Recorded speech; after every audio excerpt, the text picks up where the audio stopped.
Hey y'all, again. Wait, let me get it straight. Take 3. Let me hold your phone real quick. All right, Yang Gang. So we're back, and what happened? We secured the bag. By bag, I mean Wi-Fi signal. Sorry, y'all. So I'm hoping this is better. And so You should sorry. be here any minute. Y'all take a look at this. Y'all make sure you tweet this out. Get it out there.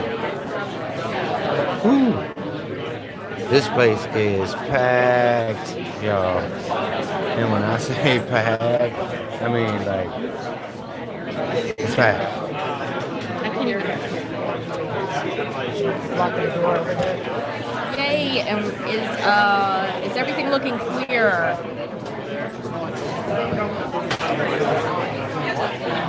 Woo. Hey y'all. So we're back. We are at the Rockingham Brewing Company, and we are bringing you Andrew Yang's celebration. There's 3 or 4 of them today, and so if you already tweeted out the other videos, y'all, they keep kicking the trap off. I know. It's driving me crazy. Just tweet out this new link. We should keep this one up. So sorry about the other 2. I'll take those down so that we have just the one. So this is the one you want. This is the one you want, and this is the one we got. And there is, man, y'all, this place is packed.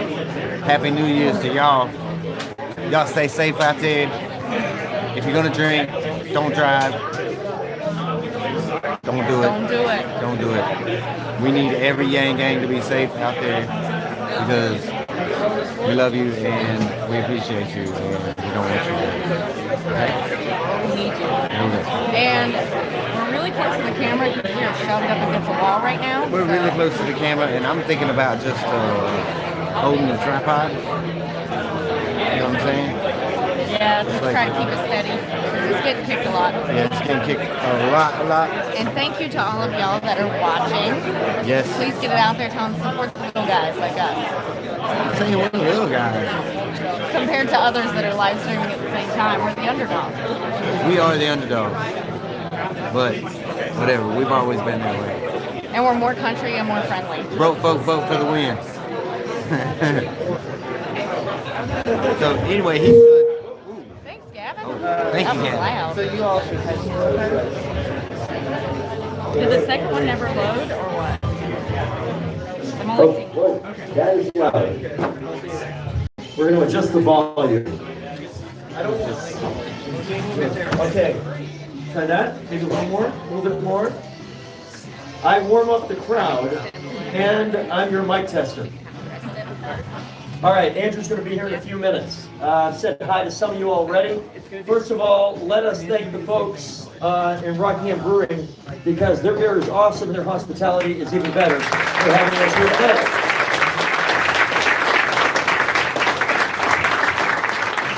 Please get a beer if you haven't already. Please buy a 4-pack or more if you haven't already. It is really great beer. I tasted it 3 years ago for a local political event.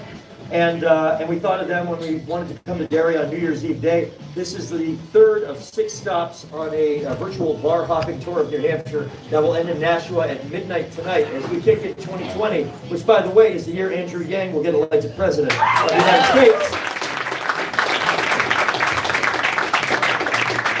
So he will be here in a moment, and sometimes they tell me it's several minutes and it's a lot less, and sometimes they tell me it's 2 minutes and it's a lot more. Last night in Exeter, they told me it was 10 minutes, which is a long time to kill time and make you think I'm not killing time. And then it was 32 minutes. Yeah, well, folks are like, you did well. Thank you. Well, that's what they say. Okay, let me tell you a quick thing. My name's Steve Marsham. I used to be the mayor of Portsmouth, New Hampshire, and I ran for governor as a Democrat last year in the Democratic primary. A few of you said you voted for me. That's very kind. It turns out I needed a few more of you to vote for me last year. This just in, I did not win. But We got over 40,000 votes in a primary, and this is one of the things I learned, is that whether we're talking at the state or national level, and if we could turn the music down, please, prior to Andrew's arrival. One other announcement, too. We're trying to fill in a little bit to keep, in case the fire marshal wants to grab a beer on the way home. If just make sure we're filling in the spots nice and even, because we have people that are continuing to come in, including Andrew, I suppose. I met Andrew in January. How much time we got? A couple minutes? 1 minute. Ah, sure. You don't need to hear from me. Trust me, I met this guy in January. He's awesome. I signed on in April. I haven't regretted it. 18th place then, 4th place nationally now. He's raised a boatload of money. You've heard of him, and your friends will after tonight. Ladies and gentlemen, the next president of the United States is right here. It's Andrew Yang.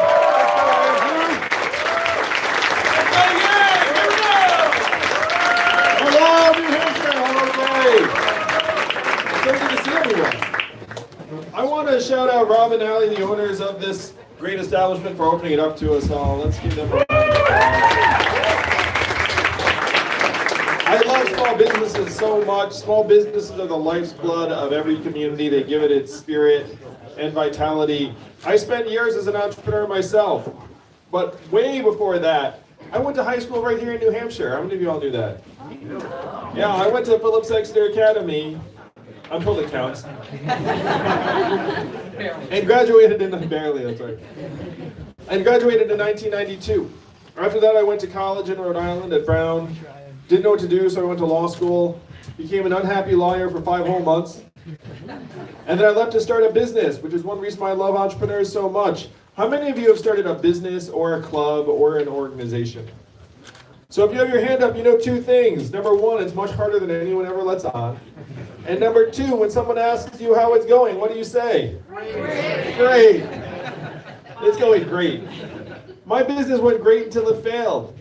My parents told people I was still a lawyer because they're Asian.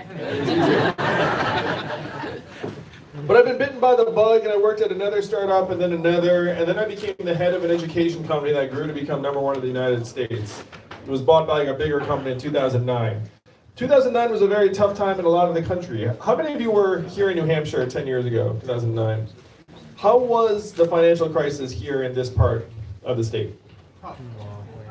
A bummer. That's a pretty good summary. You don't remember 10 years ago. Come on, how old No, are I you? kind of do. I know it was rough. My parents had to sell off their house because our income went down. Then you would remember. I'm sorry. I'm sorry for the fact that your family had to go through that.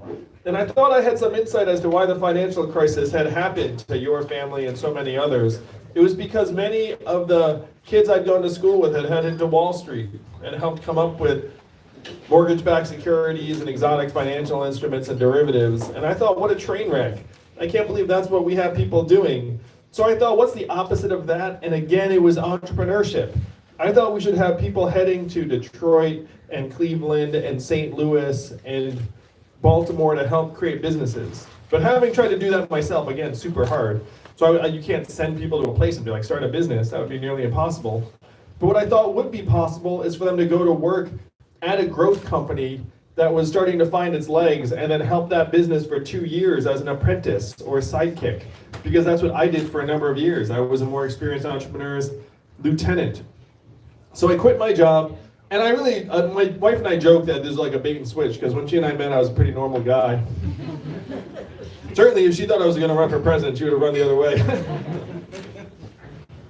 I quit my job to start a nonprofit called Venture for America. I donated some money to start it, I raised some money, and then we grew and we helped create several thousand jobs around the country. I was honored by the Obama administration multiple times.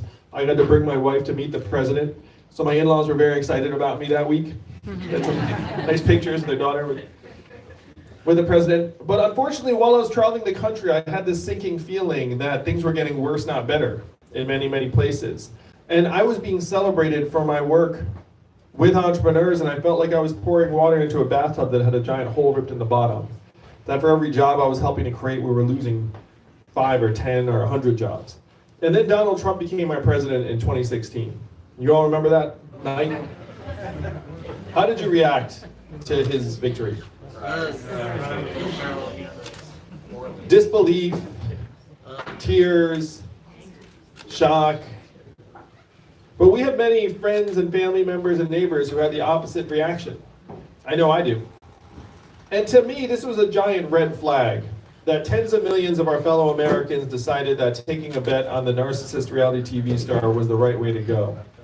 If you were to turn on cable news, why would you think he won in 2016? This is a thinker, right? It's like, why did he win? If you turn on the cable news host. Reality star, Facebook, Russia. Yeah, media exposure. He made the networks money. It's like they put him on at all times of being like, look at this guy. Look at this guy. So divisive. And then just like throw him on 24/7 and be like, oh my gosh, you won. So Russia, racism, the media, Hillary Clinton, emails, FBI, all mixed together. But I'm a numbers guy, and the numbers tell a different story, a story that I think some of you here in New Hampshire may have experienced. We automated away 4 million manufacturing jobs over the last number of years. And where were those jobs? Michigan, Ohio, Pennsylvania, Wisconsin, Iowa, all the swing states that Donald Trump needed to win and did win. It happened here in New Hampshire a little bit earlier. You all lost more than 12,000 manufacturing jobs in the northern part of the state. And I have been to that part of the state, and many of those communities have never recovered. The factory closes, what happens next? The shopping center closes, people start leaving, the school shrinks. That's what happened in the northern part of the state. That's what happened in Ohio. That's what happened in Michigan. And unfortunately, what happened to the manufacturing jobs is not stopping there. How many of you noticed stores closing where you live here in New Hampshire? And why are those stores closing? Amazon, online, right? Amazon soaking up $20 billion in business every single year. How much did Amazon pay in taxes last year? Zero. That is your math, New Hampshire. 20 billion out, zero back. 30% of your stores and malls closed. The most common job in most of the country is retail clerk. Average retail clerk's a 39-year-old woman making between $9 and $10 an hour. What is her next move when the store closes? When you call a customer service line of a big company and you get the software or bot, you probably do the same thing I do, which is you pound 000, say human, human, human until you get something on the line, right? How many of you do that?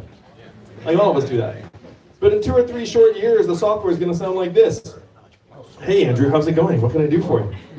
It'll be fast, seamless, efficient. You might not even know it's software. What is that going to mean for the 2.5 million Americans who work at call centers right now making $14 an hour?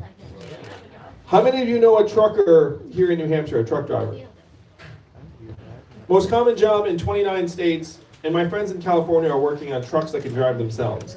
There was just a robot truck that took 20 tons of butter from California to Pennsylvania without any human involvement. I don't know why it was butter, but you can Google robot butter truck and you will see. What is that going to mean for the 3.5 million Americans who drive a truck for a living, or the 7 million Americans who work in truck stops, motels, and diners that get out every day, or that rely upon the truckers getting out and having a meal every day? Be really rude, folks. One moment. Nissan Altima, black Nissan Altima. This is important. There's a black Nissan Altima that needs to get moved because something bad's about to happen to it. Black Nissan Altima. Priorities, New Hampshire, priorities. Black Nissan Altima. All right, going once, going twice. I think we might have found the owner. Don't worry, man, you're gonna save it. Oh, we have some room. If someone's stuck in the doorway, we can bring you on in. Out of the cold if you'd like. Let them on in. This is like a New York subway car. It's a little more polite than a New York subway car.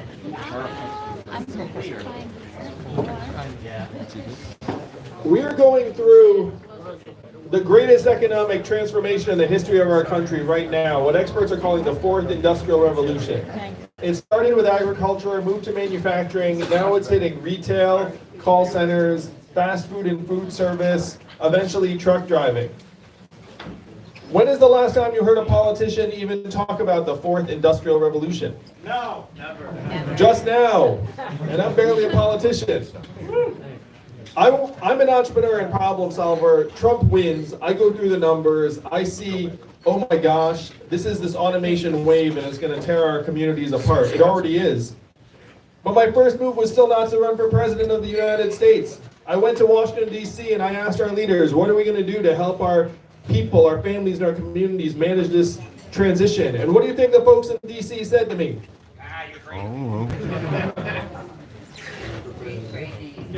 Retraining, well, yeah. The three big responses I got were these.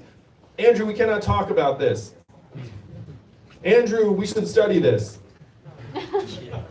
And we must retrain all Americans for the jobs of the future. How many of you have ever heard a politician say something like that? And I said, look, I checked out the studies. You all want to guess how effective the government-funded retraining programs were for the manufacturing workers who lost their jobs in the Midwest? I'm anchoring you low because it is low. The success rates are 0 to 15%. They're a total dud. And when I said this to the folks in DC, they said, well, I guess we'll get better at it then. But when you have tens of thousands of manufacturing workers who lose their jobs and they're not retrained, what happens to them? Half of them left the workforce forever, and of that group, half filed for disability. And we then saw surges in suicides and drug overdoses in those communities to the point that America's life expectancy has now declined for the last 3 years in a row. First time in 100 years that's happened. Last time it happened was the Spanish flu of 1918, a global pandemic that killed millions. It is unusual in a developed country for your life expectancy to ever decline. It ordinarily just keeps going up because you're getting richer, healthier, stronger. In America, it's gone down and then down and then down again. Almost unprecedented. One person in DC said something to me that brought me here to you all today in Derry. He said, Andrew, you're in the wrong town because no one here in DC will do anything about this set of problems. Fundamentally, this is a town of followers, not leaders. And he said the only way we will do anything is if you were to create a wave in other parts of the country and bring that wave crashing down on our heads. And I heard that and I said, challenge accepted. I will be back in 2.5 years. So I stand before you today, as Steve said, I'm either 4th or 5th in the polls to become the nominee of the Democratic Party to compare to the United States. We raised $10 million last quarter in increments of only $30 each. So my fans are almost as cheap as Bernie's. But the gang's growing all the time. It's a very cheap and wholesome gang to join. Give $31, you're an above average member. Zero corporate PAC money, pure grassroots funding. This is a campaign of the people to solve our problems, to rewrite the rules of the 21st century economy to work for us and our families, to build a trickle-up economy from our people, our families, and our communities up. And it's going to be up to you all, really. What's the fire code in here? Can someone tell me? Say 150. Let's say 150, all right. I love campaigning in New Hampshire because this is one of the only places in the country where democracy actually functions the way it's supposed to. Most of the country, most Americans look up and they see our government pipes clogged with millions and millions of dollars of lobbyist cash, and they say there is nothing they can do to change it. They are right. There is nothing they can do to change it. But you can. You all have the power to flush the pipes clean. I did the math. Do you know how many Californians each of you is worth? 1,000 each. That's right. So if there are 150 of you here in this room today, that's like 4 football stadiums full of Californians. That is the power in this room. That is why I am so pumped to be here every single time, because you all walk around and you're just living your lives. You're like, I'm a normal person. You're like superheroes. And like your vote's like 1,000 other people's votes. And the question is, how are you going to use that power? What are you going to do with it? Change the world. That's right. Yeah. Change the world, that's right. And how are we going to change it? We have to humanize our economy. If you're here today, you heard at some point there's a guy running for president who wants to give everyone $1,000 a month. Remember the first time you heard that? And the first time you heard that, you were like, that's a gimmick. That'll never happen. It's too good to be true. I get it. It's cool. But this is not my idea, and it's not a new idea. Thomas Paine was for it at the founding of our country. He called it the Citizens Dividend for all Americans. Martin Luther King, whose son I sat with in Atlanta, said that we need a guaranteed minimum income, and it is what he was fighting for when he was killed in 1968. And his son said to me that this was his vision for the country. 1,000 economists endorsed it in the 60s. And in the early 80s, one state actually passed a dividend where now everyone in that state gets between $1,000 and $2,000 a year, no questions asked. Yeah, if you move there right now, you get the money the next year. Yeah, it's Alaska, right? And how does Alaska pay for this $1,000 to $2,000 per person per year? Oil. And what is the oil of the 21st century, New Hampshire? Data, technology, AI, self-driving cars and trucks. That is the oil of the 21st century. A study just came out that said that our data is now worth more than oil. How many of you saw that study? How many of you got your data check in the mail? You laugh, but if someone's profiting to the tune of tens of billions of dollars off of our data, where's all that money going? It's going to Facebook, Amazon, Google, and the mega tech companies that are paying either zero or near zero in taxes.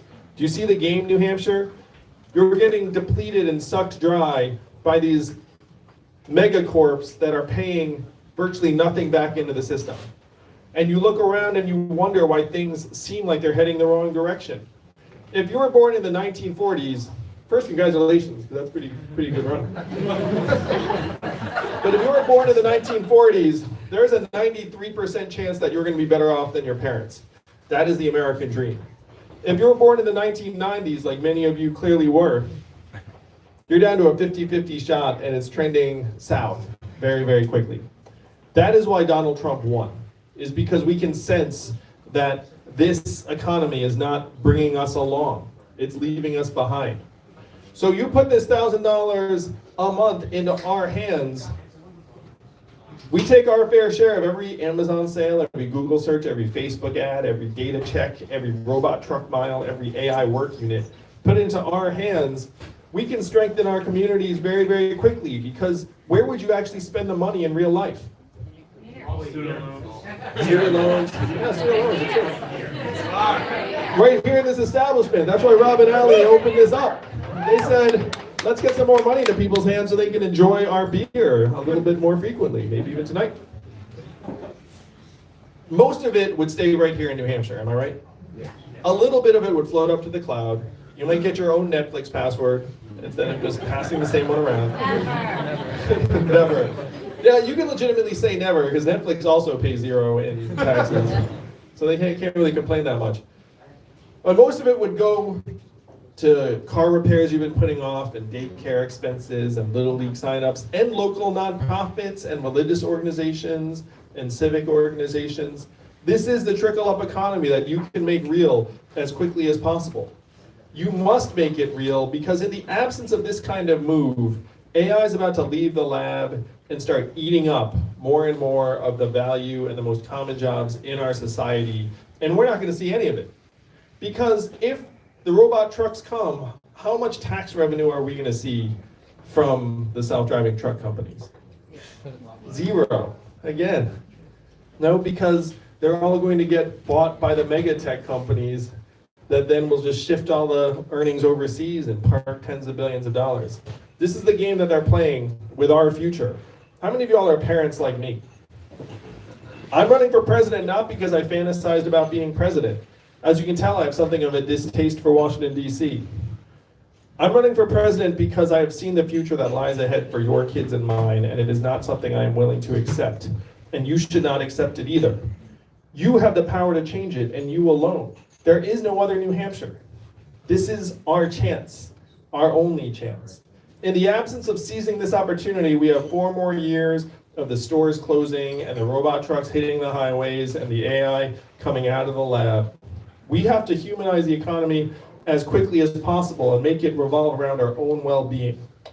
And I talk about my own family. My wife's at home, literally right now, just sent me a picture, with our 2 boys, one of whom is autistic. What is her work valued at in our economic measurements every day? Nothing, zero. Stay at home mom, zero. So many of the things we are supposed to treasure the most are valued at zero or near zero in our economy. Parenting, caregiving, nurturing, volunteering, mentoring, a lot of arts. I'm sure if you're an artist, you can relate to that. Increasingly journalism, over 2,000 local papers have gone out of business because the market decided they weren't worth anything. It is up to you to make a stand and say that economic value and human value are not the same things. We have intrinsic value regardless of what the market says, because the market is going to zero more and more of us out. It is. If we continue to see ourselves as inputs into the capital efficiency machine, we're all going to be running a race that more and more of us will lose over time. That is what we have to change. Donald Trump became our president in part because he made a very simple case. He said he was going to make America great again. What did Hillary Clinton say in response? America's already great. You remember that, Derry? I know, it's been a long few years. But it's about to end. It's about to end.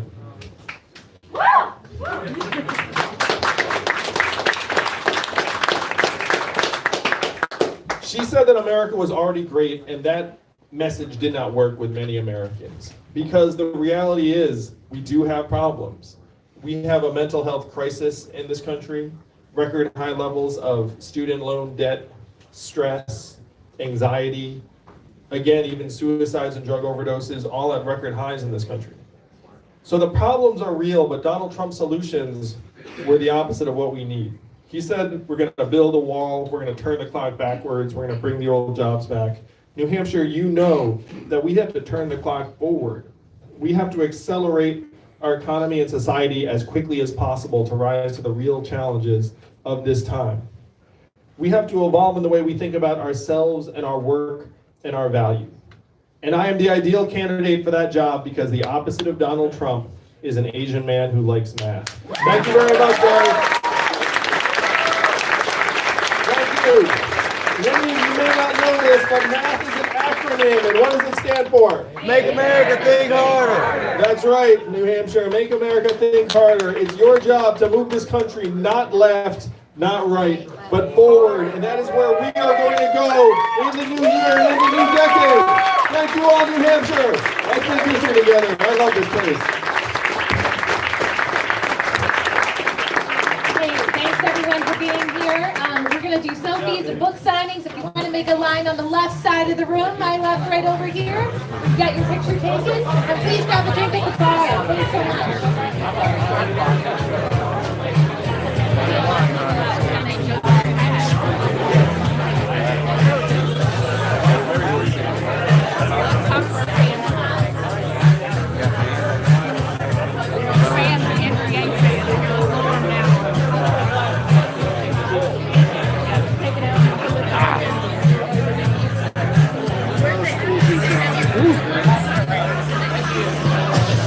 All right, gang.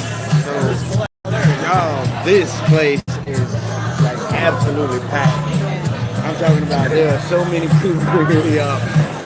It's We're crazy. squeezed in like sardines. So what we're gonna do, y'all? We're gonna get out of here. We're gonna get to the next one. Thank you for the donation that came in. I saw that. Thank you so much. Well, Gavin, it's not that it's a poorly managed event. It's just that there are a whole lot of people here. People just really want to see Andrew Yang. It's getting to that point, y'all. Yeah, and this is like all learning for the campaign too, because his numbers are exploding so much, and because he is becoming so popular. What used to be, we wouldn't have a sniff of these people at these events, and now we've got multiple YouTube channels covering the events. This Hope place y'all is continue to completely watch packed. us. For sure, y'all like, share, subscribe, and we're gonna get out of here. We're gonna see if we can get up some of the what's it called? Anyway, for the next live stream. Yeah. Sorry, I'm trying to watch all these people. Can you put some sparkles on your eyes like mine? Sparkles on my eyes. Yeah, it's New Year's Eve. That's why I'm so sparkly, y'all. Maybe some guy liner. Remember when you wore guy liner, y'all? I got some in the car. Should I put it on him for the next event? What do you think? Yeah, I'll get the Anyway, Yang Gang, we're gonna pack up and get out of here. And we got another live stream coming to you at what time? Good. Plan for another half hour to an hour. Yep. There you go. Yep. We love you, Yang Gang. Is that you, Charlie? Email. I'm gonna check the email again. Check it right now. Love you, Yang Gang.